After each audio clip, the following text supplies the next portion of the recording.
Happy Rakshabandhan my all brother. आज इस रक्षाबंधन त्यौहार पर मैं आप लोगों के लिए एक नई कहानी लेकर आई हूँ जिसका शीर्षक है रक्षाबंधन। चलिए इस कहानी को स्टार्ट किया जाए। श्रावण की धूमधाम है। नगरवासी स्त्री पुरुष बड़े आनंद तथा उत्साह से श्रावणी का उत्सव मना रहे हैं। बहनें भाइयों के और ब्राह्मण अपने यजमानों के राखियां बांध बांध कर शादी कर रहे हैं। ऐसे ही समय एक छोटे से घर में 10 वर्ष की बालिका ने अपनी माता से कहा, माँ, मैं भी राखी बांधूंगी।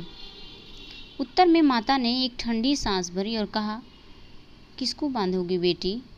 आज तेरा भाई होता तो। माता आगे कुछ कह न सकी। उसका गला रूंध गया और नेत्र अश्रुपूर्ण हो गए। अबोध बालिका ने अठला कर कहा, तो क्या भैया के ही राखी बांधी जाती है और किसी को नहीं? भैया नहीं है तो अम्मा, मैं तुम्हारे ही राखी बांधूंगी। इस दुख के समय भी पुत्री की बात सुनकर माता मुस्कुराने लगी और बोली, अरे तू इतनी बड़ी हो गई, भला कहीं माँ के भी राखी बांधी जाती है? बालिका ने कहा, वाह, जो पैसा दे उसी को राखी बांधी जाती है क्या? माता, अरे पगली, पैसे भर नहीं, भाई के ही राखी बांधी जाती है। बालिका उदास हो गई। माता घर का काम काज करने लगी। घर का काम शेष करके उसने पुत्री से कहा, आ तुझे नहला दूं। बालिका मुख गंभीर करके बोली, मैं नहीं नहाऊंगी। माता, क्यों नहीं नहाओगी? बालिका, मुझे क्या किसी के राखी बांधनी है? माता, अरे राखी नहीं बांधनी है तो क्या नहाओगी भी नहीं? आज त्योहार का दिन है, चल उठ नहा। बालिका, राखी नहीं बांधूंगी तो त्योहार काहेगा? माता, अरे कुछ सीढ़िन हो गई है, राखी रट लगा रखिए, बड़ी राखी बांधने वाली है। ऐसे ही होती तो आज यह दिन देखना पड़ता। पैदा होते ही बाप को खा बैठी, 2.5 बरस की होते होते भाई का घर छुड़ा दिया। तेरे ही कर्मों का सब फल है।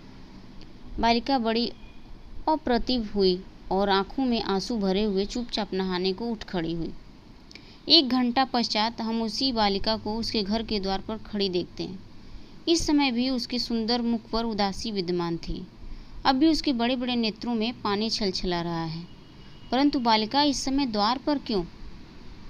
जान पड़ता है वह किसी कार्यवश खड़ी है, क्योंकि उसके द्वार के सामने से जब कोई निकलता है तब वो बड़ी उत्सुकता से उसकी ओर ताकने लगती है, मानो वह मुख से कुछ कहे बिना केवल इच्छा शक्ति ही से वह पुरुष का ध्यान अपनी ओर आकर्षित करने की चेष्टा करती थी।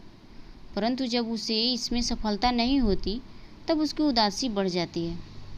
इसी प्रकार 1 2 3 करके कई पुरुष बिना उसकी ओर देखे निकल गए। अंत में बालिका निराश होकर घर के भीतर लौट जाने को उद्यत हो गई। तभी एक सुंदर युवक की दृष्टि, जो कुछ सोचता हुआ धीरे धीरे जा रहा था, उसकी दृष्टि बालिका पर पड़ी।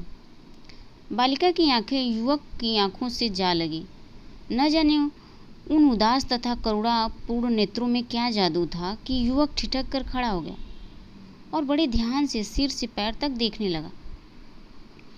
ध्यान से देखने पर युवक को ज्ञात हुआ कि बालिका की आंखें अश्रुपूर्ण हैं। तब वह अधीर हो उठा। निकट जाकर पूछा, बेटी क्यों रोती हो? बालिका इसका उत्तर न दे सकी, परंतु उसने अपना एक हाथ युवक की ओर बढ़ा दिया। युवक ने देखा बालिका के हाथ में एक लाल डोरा है। उसने पूछा, यह क्या है? बालिका ने आंखें नीची करके उत्तर दिया, राखी। युवक समझ गया। उसने मुस्कुराकर अपना दाहिना हाथ आगे बढ़ा दिया। बालिका का मुख कमल खिल उठा। उसने बड़े चाव से युवक को राखी बांध दी। राखी बंधवा चुकने पर युवक ने जेब में हाथ डाला और 2 रुपए निकालकर बालिका को देने लगा, परंतु बालिका ने उन्हें लेना स्वीकार न किया। बोली, नहीं, पैसे नहीं दो। युवक, ये पैसे से भी अच्छे हैं। बालिका, नहीं, मैं पैसे नहीं लूँगी। युवक, ले लो बिटिया, इसके पैसे मंगा लेना, बहुत से मिलेंगे। बालिका, नहीं, पैसे दो। युवक ने 4 आने पैसे निकालकर कहा, अच्छा ले, पैसे भी ले और यह भी ले। बालिका, नहीं, खाली पैसे लूँगी, तुझे दोनों लेने पड़ेंगे। यह कहकर युवक ने बलपूर्वक पैसे तथा रुपए बालिका के हाथ पर रख दिए। इतने में घर के भीतर से किसी ने पुकारा, अरे सरस्वती, कहाँ गई? बालिका ने आई कहकर युवक की ओर कृतज्ञतापूर्ण दृष्टि डाली और चली गई। गोलागंज, लखनऊ में की एक बड़ी तथा सुंदर अट्टालिका के एक सुसज्जित कमरे में एक युवक चिंता सागर में निमग्न बैठा है। कभी वह ठंडी सांसें भरता है, कभी रुमाल से आंखें पोंछता है, कभी आप ही आप कहता है। हाँ, सारा परिश्रम व्यर्थ गया, सारी चेष्टाएं निष्फल हुई। क्या करूं, कहाँ जाऊं, उन्हें कहाँ ढूंढूं? सारा उन्नाव छान डाला, परंतु फिर भी पता न लगा। युवक आगे कुछ और कहने को था कि कमरे का द्वार धीरे धीरे खुला और एक नौकर अंदर आया। युवक ने कुछ विरक्त होकर पूछा, क्यों, क्या है? नौकर, सरकार, अमरनाथ बाबू आए हैं। युवक संभल कर, अच्छा, यहीं भेज दो। नौकर के चले जाने पर युवक ने रुमाल से आंखें पोंछ डाली और मुख पर गंभीरता लाने की चेष्टा करने लगा। द्वार फिर खुला और एक युवक अंदर आया। युवक, आओ भाई अमरनाथ। अमरनाथ, कहो घनश्याम, आज अकेले कैसे बैठे हो? कानपुर से कब लौटे? घनश्याम, कल आया था। अमरनाथ, उन्नाव भी अवश्य ही उतरे होंगे। घनश्याम, एक ठंडी सांस भरकर, हाँ उतरा था, परंतु व्यर्थ। वहाँ अब मेरा क्या रखा है? अमरनाथ, परंतु करो क्या, हृदय नहीं मानता है। क्यों? और सच पूछो तो बात ही ऐसी है। यदि तुम्हारे स्थान पर मैं होता तो मैं भी ऐसा ही करता। घनश्याम, क्या कहूँ मित्र, मैं तो हार गया। तुम तो जानते हो कि मुझे लखनऊ आकर 1 वर्ष हो गया और जब से यहाँ आया हूँ उन्हें ढूंढने में कोई भी कसर नहीं छोड़ी, परंतु सब व्यर्थ। अमरनाथ, उन्होंने उन्नाव न जाने क्यों छोड़ दिया और कब छोड़ा, इसका भी कोई पता नहीं चलता। घनश्याम, इसका तो पता चल गया ना कि वे लोग मेरे चले जाने के 1 वर्ष पश्चात उन्नाव से चले गए, परंतु कहाँ गए यह नहीं मालूम। अमरनाथ, यह किससे मालूम हुआ? घनश्याम, उसी मकान वाले से जिसके मकान में हम लोग रहते थे। अमरनाथ, ओह।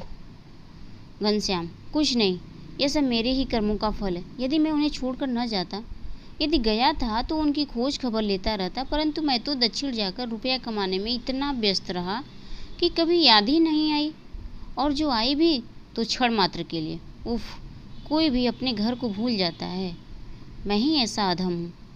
अमरनाथ बात काट कर, अजी नहीं, सब समय की बात है। घनश्याम, मैं दक्षिण न जाता तो अच्छा था। अमरनाथ, तुम्हारा दक्षिण जाना तो व्यर्थ नहीं हुआ, यदि न जाते तो इतना धन। घनश्याम, अजय चूल्हे में जाए धन, ऐसे धन किस काम का? मेरे हृदय में सुख शांति नहीं तो धन किस मर्ज की दवा है? अमरनाथ, ये हाथ में लाल डोरा क्यों बांधा है? घनश्याम, इसकी तो बात ही भूल गया, यह राखी है। अमरनाथ, भाई वाह, अच्छी राखी है। लाल डोरे को राखी बताते हो? यह किसने बांधी है? किसी बड़े कंजूस ब्राह्मण ने बांधी होंगी। दुष्ट ने 1 पैसा तक खर्चना पाप समझा, डोरे से ही काम निकाला। घनश्याम, संसार में यदि कोई बढ़िया से बढ़िया राखी बन सकती है तो मुझे उससे भी कहीं अधिक प्यारा यह लाल डोरा है। यह कहकर घनश्याम ने उसे खोलकर बड़े यत्नपूर्वक अपने बक्से में रख लिया। अमरनाथ, भाई तुम भी विचित्र मनुष्य हो, आखिर यह डोरा किसने बांधा? घनश्याम, एक बालिका ने। पाठक समझ गए होंगे कि घनश्याम कौन है। अमरनाथ, बालिका ने कैसे बांधा और कहा? घनश्याम, कानपुर में घनश्याम ने सारी घटना कह सुनाई। अमरनाथ, यदि यह बात है तो सत्य ही यह डोरा अमूल्य है। घनश्याम, न जाने क्यों उस बालिका का ध्यान मेरे मन से नहीं उतरता। अमरनाथ, उसकी सरलता तथा प्रेम के ने तुम्हारे हृदय पर प्रभाव डाला है। भला उसका नाम क्या है? घनश्याम, नाम तो मुझे नहीं मालूम, भीतर से किसी ने उसका नाम लेकर पुकारा था, परंतु मैं सुन न सका। अमरनाथ, अच्छा खैर, अब तुमने क्या करना है, क्या विचारा है? घनश्याम, धैर्य धर कर चुपचाप बैठने के अतिरिक्त और मैं क्या कर ही सकता हूँ? मुझसे और हो ही क्या सकता जो मैं कर सकूँ? अमरनाथ, हाँ यही ठीक भी है, ईश्वर पर छोड़ दो, देखो क्या होता है। पूर्वोक्त घटना हुए 5 वर्ष व्यतीत हो गए। घनश्याम पिछली बातें प्रायः भूल गए, परंतु उस बालिका की याद कभी कभी आ जाती। उसे देखने वे एक बार कानपुर गए भी थे, परंतु उसका पता न चला। उस घर में पूछने पर ज्ञात हुआ कि वह वहाँ से अपनी माता सहित बहुत दिन हुए न जाने कहीं चली गई। इसके पश्चात ज्यों-ज्यों समय बीतता गया, उसका ध्यान भी कम होता गया, पर जब भी वह अपना बक्सा खोलते तब कोई वस्तु देखकर चौंक पड़ते हैं और साथ ही कोई पुराना दृश्य भी आंखों के सामने आ जाता है। घनश्याम अभी तक अविवाहित हैं। पहले तो उन्होंने निश्चय कर लिया था कि विवाह करेंगे ही नहीं, पर मित्रों के कहने और स्वयं अपने अनुभवों ने उनका विचार बदल दिया। अब वे विवाह करने पर तैयार हैं, परंतु अभी तक कोई कन्या उनकी रुचि के अनुसार नहीं मिली। जेठ का महीना है। दिन भर की जला देने वाली धूप के पश्चात सूर्यास्त का समय अत्यंत सुखदायी प्रतीत हो रहा है। इस समय घनश्याम दास अपनी कोठी के बाग में मित्रों सहित बैठे मंद मंद शीतल वायु का आनंद ले रहे हैं। आपस में हास्य रसपूर्ण बातें हो रही हैं। बातें करते करते एक मित्र ने कहा, अजी अभी तक अमरनाथ नहीं आए। घनश्याम, वह मनमौजी आदमी है, कहीं रम गया होगा। दूसरा, नहीं रम नहीं, वह आजकल तुम्हारे लिए दुल्हन ढूंढने की चिंता में रहता है। घनश्याम, बड़े दिल लगी बाज हो। दूसरा, नहीं दिल लगी की बात नहीं है। तीसरा, हाँ परसों मुझसे भी वह कहता था कि घनश्याम का विवाह हो जाए तो मुझे चैन पड़े। ये बातें हो ही रही थी कि अमरनाथ लपकते हुए आ पहुँचे। घनश्याम, आओ यार, बड़ी उम्र, अभी तुम्हारी ही बात हो रही थी। अमरनाथ, इस समय बोलिए नहीं, नहीं तो एकाध को मार दूंगा। दूसरा, जान पड़ता है कहीं से पिट कर आए हो। अमरनाथ, तो फिर बोला क्यों? दूसरा, क्यों बोलना किसी के हाथ बेच खाया है। अमरनाथ, अच्छा दिल लगी छोड़ो, एक आवश्यक बात है। सब उत्सुक होकर बोले, कहो कहो क्या बात है। अमरनाथ घनश्याम से, तुम्हारे लिए दुल्हन ढूंढ ली है। सब एक स्वर से, फिर क्या तुम्हारी चांदी है। अमरनाथ, फिर वही दिल लगी, यार तुम लोग अजीब आदमी हो। तीसरा, अच्छा बताओ कहाँ ढूंढे। अमरनाथ, यहीं लखनऊ में। दूसरा, लड़की का पिता क्या करता है। अमरनाथ, पिता तो स्वर्गवास हो गए हैं। तीसरा, यह बुरी बात है।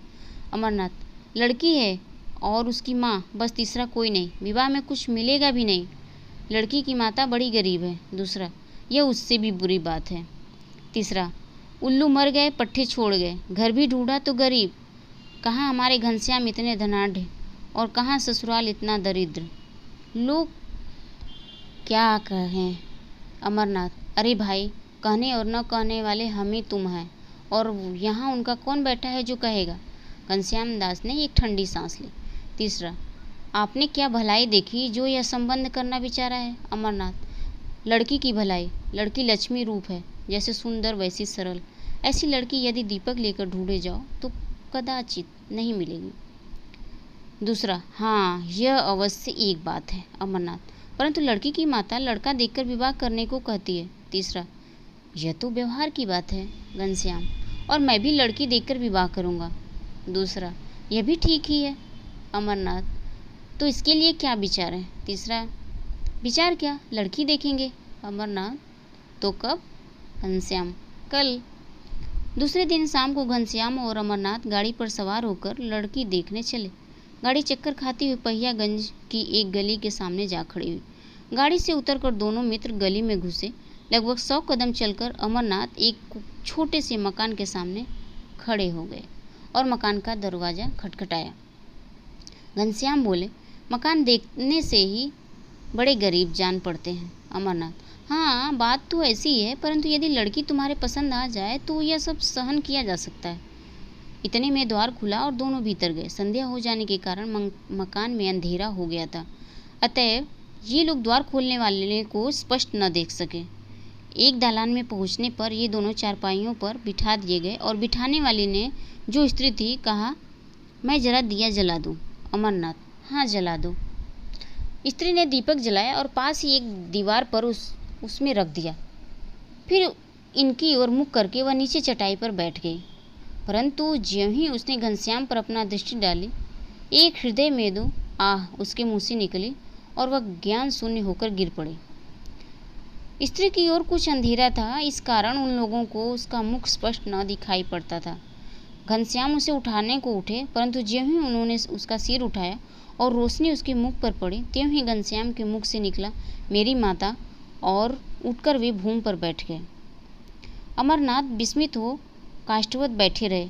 अंत को कुछ क्षण उपरांत बोले, उफ, ईश्वर की महिमा बड़ी विचित्र है, जिनके लिए न जाने तुमने कहाँ कहाँ की ठोकरें खाई, वे अंत में इस प्रकार मिले। घनश्याम अपने को संभाल कर बोला, थोड़ा पानी मंगाओ। अमरनाथ, किससे मंगाऊं? यहाँ तो कोई और दिखाई ही नहीं पड़ता, परंतु हाँ, वह लड़की तुम्हारी कहते अमरनाथ रुक गए। फिर उन्होंने पुकारा, बिटिया थोड़ा पानी दे जाओ, परंतु कोई उत्तर न मिला।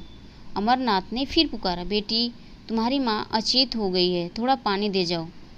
इस अचेत शब्द में न जाने क्या बात थी कि तुरंत ही घर के दूसरी ओर बर्तन खड़कने का शब्द हुआ। तत्पश्चात एक पूर्ण वयस्का लड़की लोटा लिए आई। लड़की मुंह कुछ ढके हुए थी। अमरनाथ ने पानी लेकर घनश्याम की माता की आंखें तथा मुंह धो दिया। थोड़ी देर में उसे होश आया। उसने आंखें खोलते ही फिर घनश्याम को देखा। तब वह शीघ्रता से उठकर बैठ गई और देखा, मैं क्या स्वप्न देख रही हूँ? घनश्याम, क्या तू मेरा खोया हुआ घनश्याम है या कोई और? माता ने पुत्र को उठाकर छाती से लगा लिया और अश्रु बिंदु विसर्जन किए, परंतु वे बिंदु सुख के थे अथवा दुख के, ये कौन कहे। लड़की ने यह सब देखकर अपना मुंह खोल दिया और भया भया कहती हुई घनश्याम से लिपट गई। घनश्याम ने देखा लड़की कोई और नहीं, वही बालिका है जिसने 5 वर्ष पूर्व उसकी राखी बांधी थी और जिसकी याद प्रायः उन्हें आया करती थी।